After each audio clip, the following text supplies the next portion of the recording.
ایک غریب آدمی بدو رات کے وقت وہ کہیں بیچارہ صبح سے چلا تھا، مدینے پہنچتے اسے رات ہو گئی.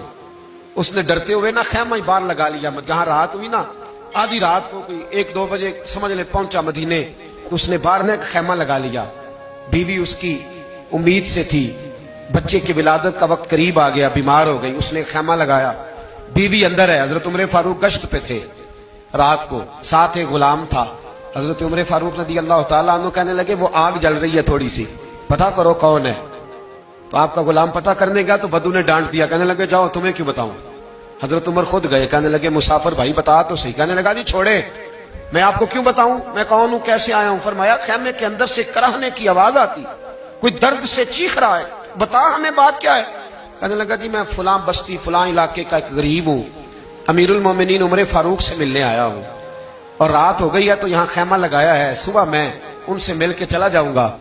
تو رات کو تکلیف دینا پسند نہیں کیا، تو میری بیوی امید سے تھی، اب بچے کی ولادت کا وقت قریب ہے، پاس کوئی نہیں. حضرت عمر کہنے لگے تو ٹھہر میں ابھی آیا. چہرے پہ نقاب ہے، اسے بتایا نہیں میں ہی امیر المومنین. عمر دوڑے گئے، اپنی زوجہ سے کہنے لگے اگر تجھے بہت بڑا اجر مل رہا ہو تو حاصل کرے گی. کہا کروں گی. تو کہنے لگے چل پھر میرے ساتھ، بہت بڑا اجر ہے. ایک دوست کے ہاں ولادت کا وقت ہے، ضرورت کی چیزیں ساتھ لے لو. اس عورت نے تھوڑے دانے لے لیے، گھی لے لیا. حضرت عمر سے کہنے لگی لکڑیاں اکٹھی کر لیں. امیر المومنین کونسلر کی بات نہیں بتا رہا آپ کو، میں آپ کو ایم پی اے کی بات نہیں بتا رہا، ایم این اے کی بات نہیں بتا رہا، جو 10 گاؤں کو ملا کے چیئرمین بنا اس کی بات نہیں بتا رہا، اس کی بات بتا رہا ہوں جو 22 لاکھ مربع میل کا حکمران ہے. اس کی بات بتا رہا ہوں جو گلی سے گزرے تو شیطان رستہ ہی بدل جاتا ہے.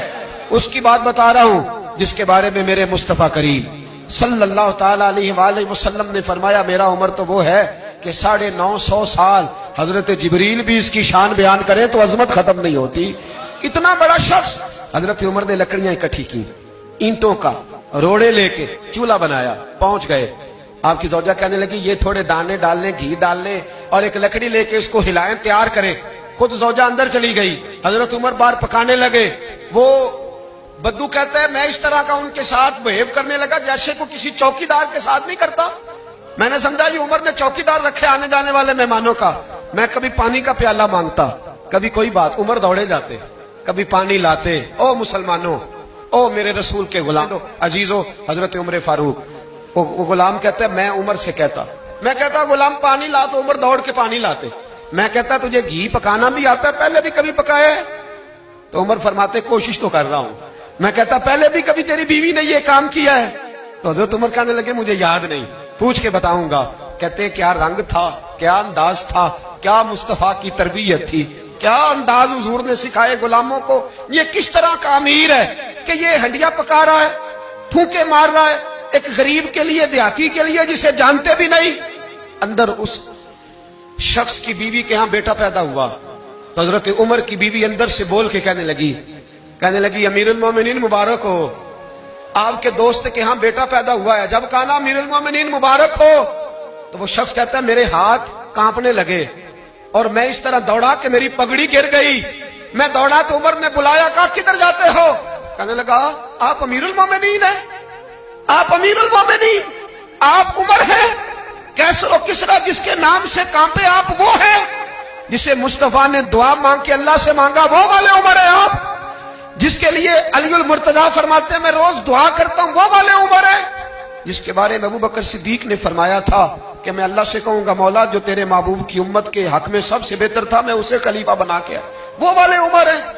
عمر امیر المومنین کی بیوی وہ تو خاتون اول ہوتی ہے، وہ تو ملکہ ہوتی ہے، اور تیری بیوی دائی بن کر ایک غریب کے بچے کے پاس بیٹھی رہی ولادت کے وقت. عمر امیر المومنین ہو کے تیری داڑھی ساری دھومے سے بھر گئی، تو ڈیوٹی کرتا رہا. تو سیدنا عمر رو پڑے اور اس بدو کو سینے سے لگا کے کہنے لگے تجھے پتہ نہیں تو کہاں آیا ہے، اس شہر کا پتہ ہے؟